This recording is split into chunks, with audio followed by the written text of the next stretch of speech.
Math 107, Spring 2013, Exam 1, Part B. Problem 21, what is the domain of function f of x is equal to 2x plus 1 over the square root of x plus 5?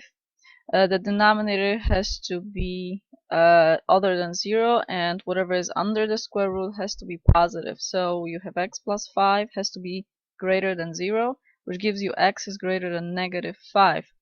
So that's the interval from negative 5 to infinity, not including negative 5. Answer C. Problem 22. Find the equation of a line in slope-intercept form, which passes through points 10, negative 7, and 0, negative 3. So the slope of the line is going to be rise over run, delta y over delta x. So I'm subtracting the y coordinates, so negative 7 minus negative 3, divided by 10 minus 0. And in the numerator, I get negative 7 plus 3, which is negative 4. In the denominator, 10. When you simplify, you get negative 2 over 5. Notice that all these lines have the same y-intercept. Point B is the y-intercept. And they only differ by the slope. So in part A, the answer A has the slope negative 2/5 and the y-intercept negative 3. Y is equal to negative 2/5 x minus 3. That's the answer. Problem 23. Find the equation of a line perpendicular to y is equal to negative 4/3 x plus 10, which passes through point negative 4, 2. So the slope of the perpendicular line is negative reciprocal of whatever the slope of our original line is. So it's going to be positive 3/4. And then point slope form of the line, y minus the y coordinate of the point is equal to the slope times x minus the x coordinate of the point.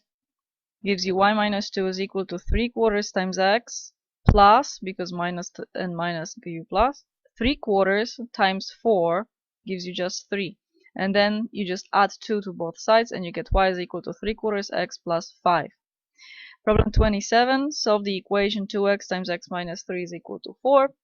You first have to expand 2x and x minus 3 and then bring 4 over. So you get 2x squared minus 6x minus 4 is equal to 0. I divided both sides by 2.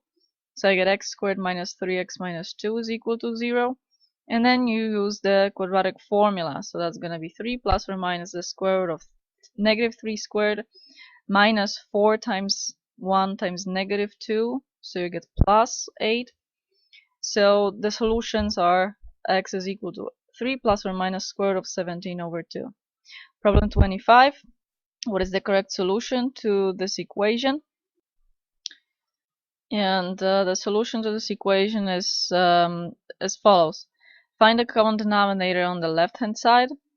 So the common denominator is going to be x minus 1 times x plus 3. So the first numerator is going to be 1 times x plus 3. The second numerator is x times x minus 1. And if you factor the denominator on the right hand side, you get x plus 3, x minus 1, which is exactly the same as the one on the left. So since the denominators are the same, we can just set the numerators equal to each other. And you get x plus 3 plus expand x squared times x minus x is equal to 4. Combine like terms and you get x squared is equal to 1. Take the square root of both sides, so you have x is equal to plus or minus 1. You can't accept both answers since the domain of the original equation is all real numbers except 1 and except negative 3 because of these denominators. So you can't plug 1 in for x, you can't plug negative 3 in for x. Remember that this denominator on the right hand side is exactly x minus 1 times x plus 3. So we have to reject x equals 1. X equals 1 is extraneous solution, so the answer is x equals negative 1. So that's answer C.